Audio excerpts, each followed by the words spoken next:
Presencia de Satanás en el mundo moderno.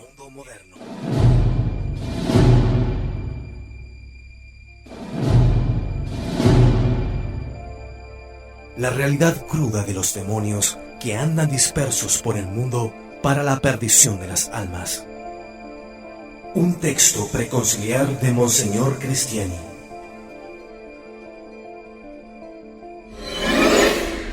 Presencia de Satanás en el mundo moderno.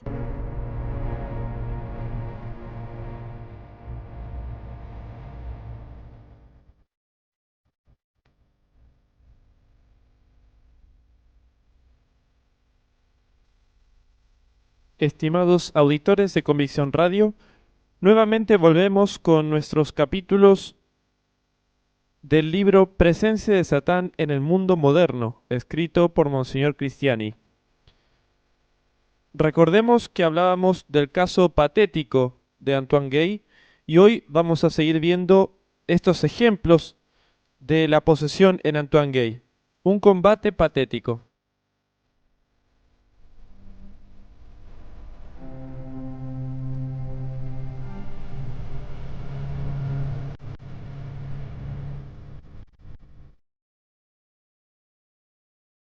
Quienes han oído a Antoine Gay, y son muchísimos, han atestiguado siempre que se advertía en él una extraña dualidad. Y esta dualidad no era solamente entre él y el demonio que lo poseía, sino entre los diversos lenguajes del demonio mismo. Se distinguía sin dificultad el tono de Antoine Gay, al natural. Se expresaba siempre con voz dulce, con bondad y lentitud, sin apartarse jamás del decoro más culto.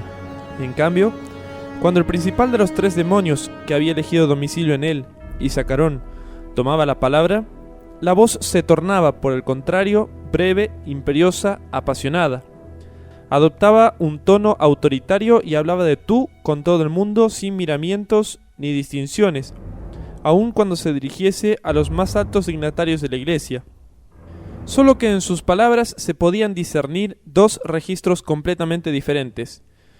Ora hablaba, si podemos decirlo así, en calidad de diablo, y esto era necesario para que se supiese bien lo que era, y entonces mostraba su rabia, rechinaba los dientes, profería horribles blasfemias. Su fealdad se reflejaba en las facciones del poseso, y todos los que lo vieron aseguran que era algo horroroso tanto para los ojos como para los oídos. Era el primer registro, el registro infernal, por llamarlo por su nombre. Pero cuando cumplía con la tarea que le había sido impuesta, es decir, cuando se expresaba como esclavo de Dios e interpretaba su papel, no solo era ortodoxo en lo que decía, sino que su tono se tornaba untuoso, elocuente, a veces sublime.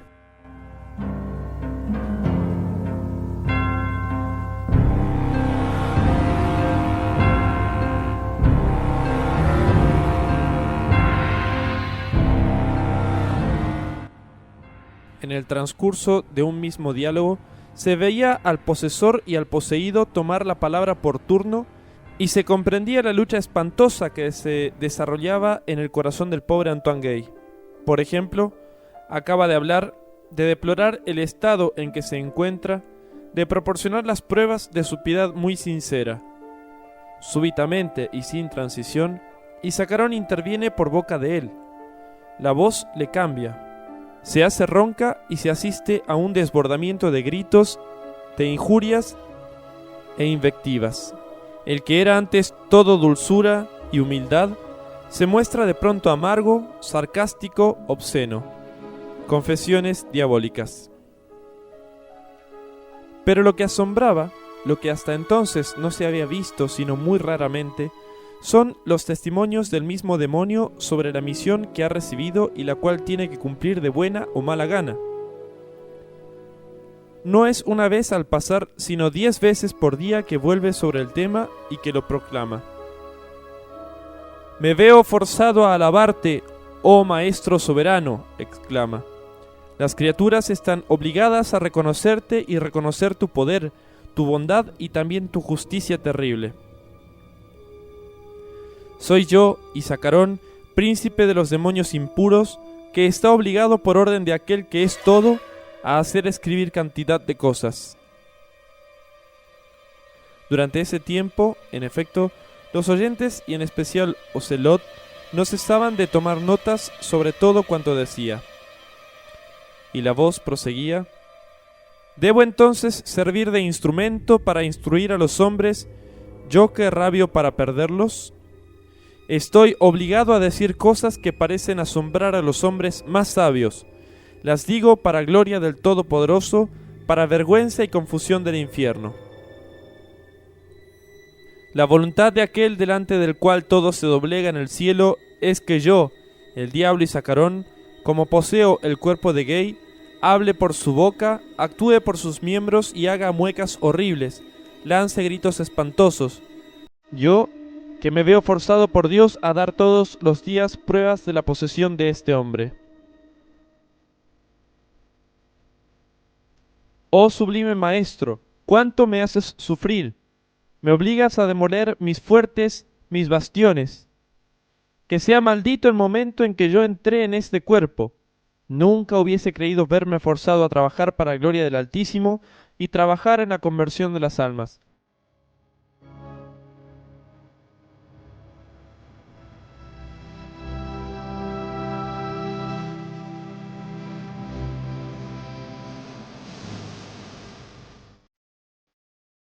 Existen muchas pruebas de que Isacarón deseaba que lo relevaran de su tarea, que hubiera querido el exorcismo para poder partir, que sentía que no lo hicieran. Cierto día que se habló delante de Gay del padre de Ravignan, entonces encargado de las conferencias de Notre Dame, después del acorder, el demonio por boca de Gay exclamó: «Es un hombre, es un sacerdote. Le dirás que diga la misa para liberación del poseído y para que el poder que tengo sobre su cuerpo me sea quitado antes de su liberación». Una escena de predicación.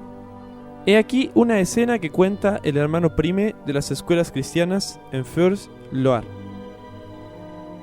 El padre Chiron, al dirigirse de Lyon a Clermont-Ferrand con Antoine Gay, le había escrito que se detendría en Feurs con un poseso. Llegó efectivamente. El hermano y toda la comunidad fijan su mirada sobre su compañero de ruta. ¿Qué ven? Un hombre muy tranquilo, muy correcto y hasta muy afable.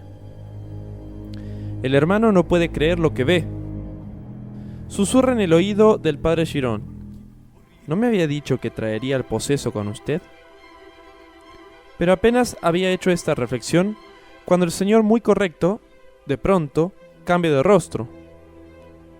La espuma en la boca, los ojos inyectados en sangre con un tono que me hace palidecer, escribe el hermano. ¿Acaso no me ves?, me dice. Creo, añade el hermano, que me hubiera caído al suelo de terror si el padre Chiron no me hubiese sostenido. Y era casi siempre así. En el momento que menos se esperaba, el pobre Gay se entregaba de pronto a contorsiones increíbles, se arrojaba al suelo, daba vueltas sobre sí mismo sin perder jamás el equilibrio. Y este hombre, que era generalmente pesado, adquiría una liviandad y una flexibilidad extraordinarias. Cierto día lanzó un puntapié con el pie izquierdo a la cabeza de un interlocutor de bastante estatura y volvió a posarlo en el suelo con la misma facilidad con que lo hubiera hecho el mejor acróbata. Pero, cuando se esperan escenas de ira, he aquí que se produce un nuevo cambio. Los ojos se llenan de lágrimas, la voz del demonio se suaviza, la misma boca que profería injurias comienza una predicación y se le oyen decir propósitos como los siguientes: el malo no es feliz. Si se está lleno de sí mismo, se está lleno del espíritu del demonio. Es por los sentidos que perdemos al hombre. Dios se sirve de los hombres para probarlos. Si están afligidos, reciban esto como una gracia. La cruz es preferible a todo. Dios la ha llevado para la salvación de los hombres y la hace llevar a los que ama. El mundo cree que la humildad es debilidad e incapacidad, y yo les digo que la humildad es poder y grandeza. Si ustedes conocieran la desgracia de los reprobados, serían todos santos. No hay idioma para expresar los tormentos de los condenados, no hay espíritu humano capaz de comprenderlos. El que ama a los hombres más que a Dios no será de ningún modo amado de Dios. Dios permite los reveses por el bien espiritual de los hombres, a fin de hacerlos entrar en sí mismos y que vuelvan a Él. No olviden jamás que las cruces son preferibles a los honores. Es preciso comprender que la vida es corta y que se deben soportar las penas con espíritu de penitencia como provenientes de Dios. No se puede amar a Dios sin amar a su prójimo. Felices los que saben abandonar todo por Dios. Ah, si los hombres pudieran ver la belleza de un hombre en estado de gracia. La felicidad no está aquí abajo. El que posee a Dios posee a todo. El rico debe ser el ecónomo del pobre. Dios le ha puesto la riqueza en la mano para ayudar a sus semejantes. Es el hombre de negocios de Dios. El rico debe despreciarse a sí mismo y seguir las lecciones del Salvador cuando dice: es más difícil para un rico salvarse que para un camello pasar por el ojo de una aguja.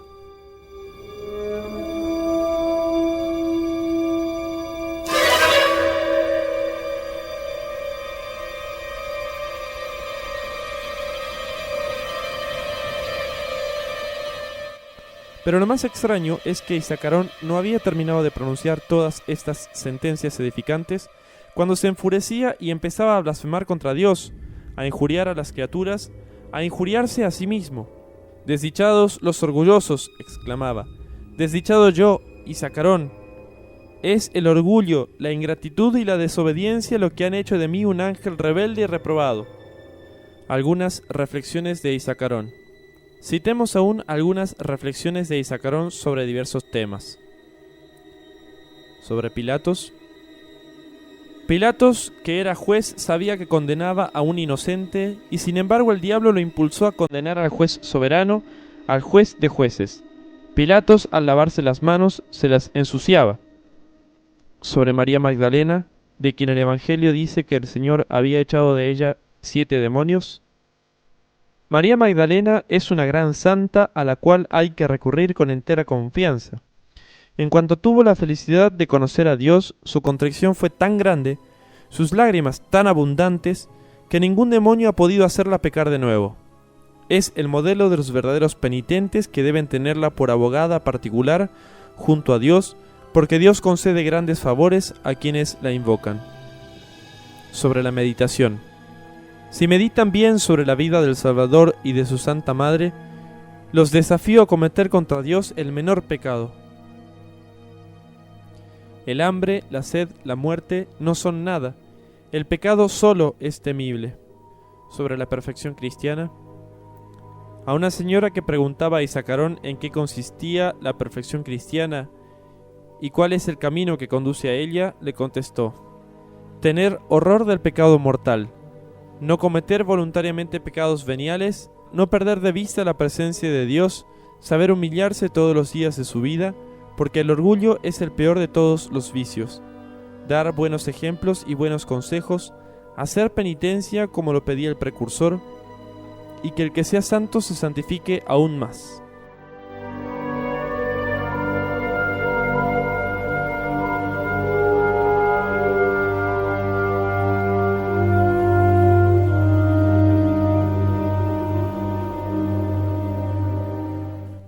Oración a María. Terminemos estos aforismos de origen extraño por la oración a María compuesta y dictada por el demonio Isacarón. Oración.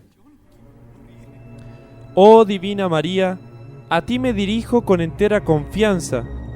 Tú, que no descuidas a nadie, tú que tienes tan a pecho la salvación de los hombres, y a quien Dios nada puede rehusar de todo cuanto le pidas. Tómame bajo tu protección poderosa, si te dignas escuchar mis humildes plegarias. El infierno todo no podrá dañarme. Tú que eres en cierto modo la dueña de mi suerte está entre tus manos. Si tú me abandonas, estaré perdido sin remedio. Pero no, Eres demasiado buena para ignorar a quienes esperan en ti. Ruega por mí a la Santa Trinidad y estoy seguro de mi salvación. Ah, cómo desearía hacerte conocer a todos los habitantes de la tierra. Cómo quisiera anunciar por todas partes tu grandeza, tu bondad, tu poder. Lo que yo no puedo hacer, deseo que las inteligencias celestes lo hagan y que los mismos demonios se vean forzados a publicar que tú eres la obra maestra de las manos divinas, que tienes el poder de Dios en la mano, que eres terrible para los demonios y que todo está sometido a ti. Eres la criatura incomparable. Tú eres la única Virgen y Madre. Tú has dado al mundo al Redentor. Tú formas un rango aparte con San José. Estás pues más arriba que todos los santos. Eres verdaderamente divina.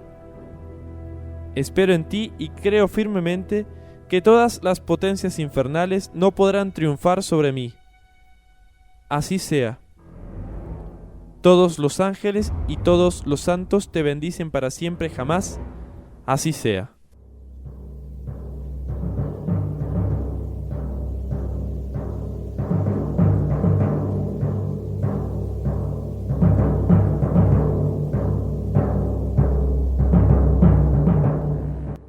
Después de haber pronunciado esta plegaria, se nos asegura que el demonio, poniéndose súbitamente burlón y haciendo alusión al hecho de que Antoine Gay hubiera estado encerrado durante 3 meses como demente en la Antiqual en Lyon, exclamó: «Irán a los sanatorios a buscar locos que le dicten una oración semejante».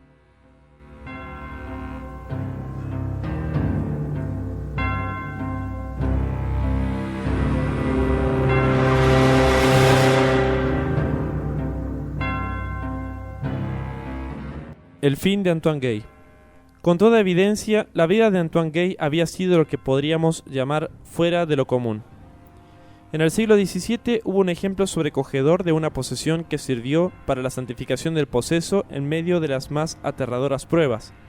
Se trata del padre Surin, jesuita, que fue durante 20 años sometido a la posesión diabólica como consecuencia de los exorcismos de las Ursulinas de Lundón. El caso de Antoine Gay es un poco distinto, pero se parece al del padre Surin por este rasgo innegable, la santificación del poseso.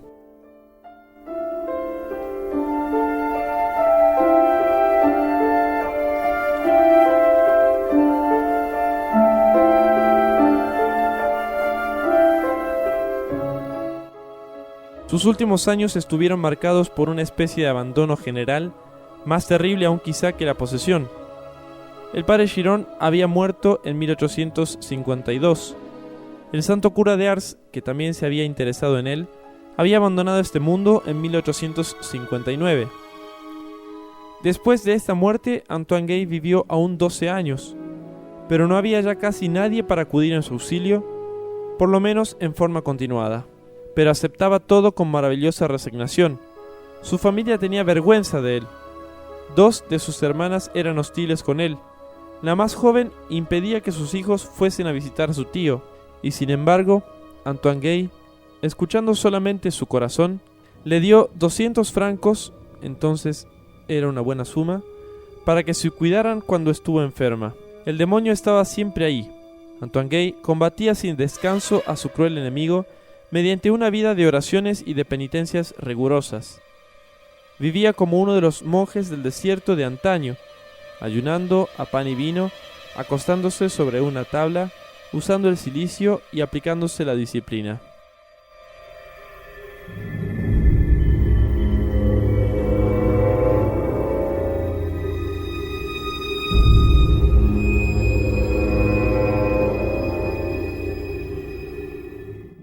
Durante los 6 últimos años de su vida fue asistido en su pobre morada por piadosos y caritativos lioneses, sobre todo una señora bondadosa que permanecía junto a él durante largas horas. Estas visitas consolaban al pobre hombre, porque en presencia de ciertas personas el demonio atormentaba menos violentamente a su víctima. Pero le estaba reservada una nueva prueba que volvemos a encontrar en casos más recientes. Y Zacarón, el diablo que se comportaba como amo de su cuerpo, no quería que se confesara, como Gay hubiera querido hacerlo. Y Sacaron era categórico. Le aseguraba que no se confesaría antes de haber sido sometido al exorcismo. ¿Por qué esta exigencia? Parecería que el demonio sufría también él una presión providencial. Estaba ahí, lo hemos visto, como en servicio obligado, e interpretaba un papel que constituía para él un suplicio particular. Hubiera deseado, pues, el exorcismo para salir de eso, y como el exorcismo no se realizaba, quería por lo menos perder el alma de este infortunado del cual no podía escaparse, alejándolo de los sacramentos. Le aseguró, pues, «No te confesarás antes que yo salga de tu cuerpo». Y añadía, «Nunca ha habido una posesión como esta y nunca habrá otra semejante», lo cual creemos sin dificultad. De hecho, el demonio impidió a Gay cierta vez, durante 3 semanas, de oír misa el domingo. Un día el padre Perrier fue a verlo en compañía del señor Blanc. El padre Perrier había estado otrora en la casa de los jesuitas de la Louvesque y allí había conocido a Antoine Gay. Acababa de ser nombrado en la residencia de Lyon. Al visitar al poseso, su intención era facilitarle la confesión, pero en esta ocasión todavía Sacaron declaró una vez más que no se confesaría antes de su propia liberación. Los dos visitantes esperaron en vano. Todo el tiempo que duró su presencia, Gay se vio en la imposibilidad de articular una palabra.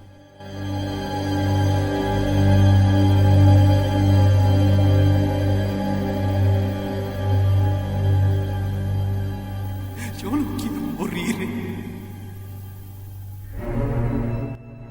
En 1869, Antoine Gay, entonces de 79 años, fue por algunas semanas a Lanthenay, en su propia provincia natal, para arreglar cuestiones de sucesión que lo enemistaban con su familia. En carta dirigida a la mencionada señora de Lyon, que iba a verlo de tiempo en tiempo, leemos estas líneas quejumbrosas. «El diablo me hace todavía más mal que en Lyon. Deseo que recen mucho por mí porque se acerca mi fin. No sé cuándo podré regresar a Lyon. Siempre surgen obstáculos, el mundo se pone de parte del demonio. Mi aflicción va siempre en aumento. Le ruego que presente mis humildes respetos al padre Perrier. Le dirá usted que me recomiendo a sus oraciones, que no me olvide en el santo sacrificio de la misa». Y como postdata esta mención, el infame Sacaron me ha dicho, contesta pronto. Después de esta carta, Antoine Gay regresó a Lyon.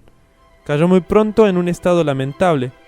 Al verlo pasar, las gentes movían la cabeza con compasión. Se le oía decir, «No puedo ya quedarme en mi miserable choza». Su enemigo interior no le dejaba un momento de respiro, lloraba sin cesar, y sin embargo su fe permanecía intacta. «Todo cuanto puedo decir y hacer», decía, «es llamar en mi auxilio a la Santísima Virgen y San José». Durante la guerra de 1870, que el demonio había anunciado por su boca, fue más atormentado que nunca, y Sacaron lo obligaba a tenerse con los brazos en cruz durante horas sin permitirle cambiar de posición. Veía acercarse su fin rápidamente. El 4 de junio de 1871, una señora, la caritativa persona que lo visitaba de tiempo en tiempo, fue a verlo. Lo encontró muy enfermo y se quedó junto a él alrededor de 1 hora y media. Él repetía sin cesar que su fin se acercaba, pero que no sería liberado. Desde hacía 2 meses no había podido ir a misa por causa de su debilidad. El cura de Santa Irene, que vivía muy cerca de la casa de Gay, fue advertido de su estado por esta señora. Trató una vez de confesarlo. Era el 13 de junio, día de San Antonio de Padua. Todos los esfuerzos fueron inútiles. Antes del exorcismo, no, decía Sacaron. Y nada más que con estas palabras, Antoine Gay se quedaba mudo bajo la presión diabólica. El cura no dejó por eso de dar la absolución y la extremaunción al moribundo, que éste recibió con todas las muestras de la más profunda fe. 1/4 de hora más tarde moría en presencia del cura que lo había asistido hasta el último instante. Este valiente cristiano había vivido casi medio siglo en las cadenas y la indeseable intimidad del príncipe del infierno. el acto de defunción de Antoine Gay figura en un registro de la parroquia de Santa Irene con la mención que sigue. En el año 1871 y el 14 del mes de junio, he dado sepultura eclesiástica a Antoine Louis Gay, fallecido el 13 del corriente a la edad de 81 años. Firmado Chazelle, vicario.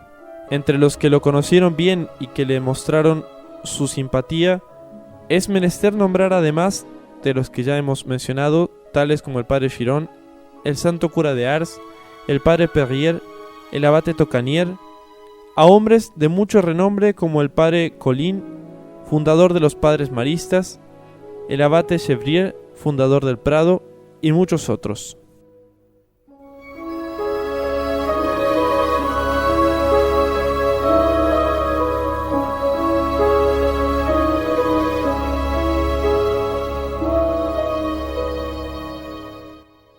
Y con esto terminamos este capítulo acerca de la posesión de Antoine Gay. Como ven, un caso muy parecido, aunque no de tan larga duración, como el que se plantea en la película El exorcismo de Emily Rose. Hasta la próxima vez.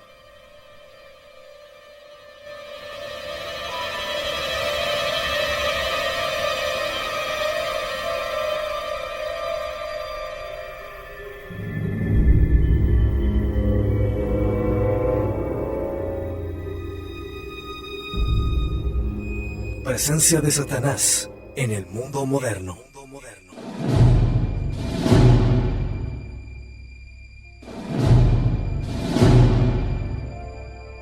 La realidad cruda de los demonios que andan dispersos por el mundo para la perdición de las almas. Un texto preconciliar de Monseñor Cristiani.